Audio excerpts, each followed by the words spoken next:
नमस्कार, मैं हूं फरहान। आप देख रहे हैं next 9 news nation. Bharatiya Janata party की कार्यकारिणी की बैठक चल रही है। इससे पहले कांग्रेस की भी कार्यकारिणी बैठक हुई थी। आखिर कार्यकारिणी बैठक होती किस लिए है? इसमें मंसूबे बनाए जाते हैं। इसमें यह देखा जाता है कि पदों पर जो लोग आसीन हैं, क्या वह सही तरह से कार्य कर रहे हैं। आने वाले चुनावों में या चुनावों के मद्देनजर जो व्यक्ति हमने पद में बैठा रखा है, राज्य स्तर पे, केंद्र स्तर पर, वार्ड स्तर पर, विधानसभा स्तर पर, तमाम जो पद होते हैं, क्या वह पद उनके लिए ठीक है? क्या बीते समय में उन्होंने सही से काम किया है? जो चुनाव उनके नेतृत्व में हुए हैं, क्या उन चुनाव में उसने सफल परिणाम दिया है? इसलिए यह कार्यकारिणी बैठक होती है, सारा चिंतन किया जाता है। इस चिंतन मनन के बाद ही फिर से बदलाव किए जाते हैं। यदि भारतीय जनता पार्टी की कार्यकारिणी बैठक की बात करें और कांग्रेस की कार्यकारिणी बैठक की बात करें, तो जमीन आसमान का अंतर है। कांग्रेस की कार्यकारिणी बैठक का मतलब है कि सारे लोग आएंगे, लेकिन सारे बड़े बस वह नेता जो करीबी हैं, राहुल गांधी के, प्रियंका गांधी के, सोनिया गांधी के, वह आएंगे। वहां कोई बात नहीं होगी। घूम फिर के अध्यक्ष राहुल गांधी को बना दिया जाएगा या सोनिया गांधी को बना दिया जाएगा। जो लोग अपने पदों पर आसीन हैं, वह वैसे ही रहेंगे।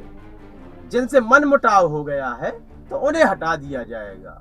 जब उन्हें हटाया जाएगा तो वह बागी हो जाएंगे। तो यह है कांग्रेस की कार्यकारिणी बैठक। इसका कोई अर्थ नहीं निकलता है।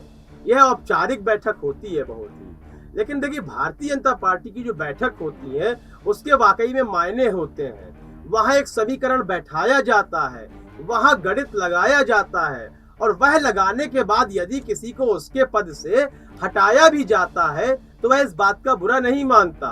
उसे मालूम है कि शायद मैं अच्छा परफॉर्मेंस नहीं दे पाया हूं, इसलिए मुझे हटा दिया गया है। हम बात करते हैं राहुल गांधी के परफॉर्मेंस की।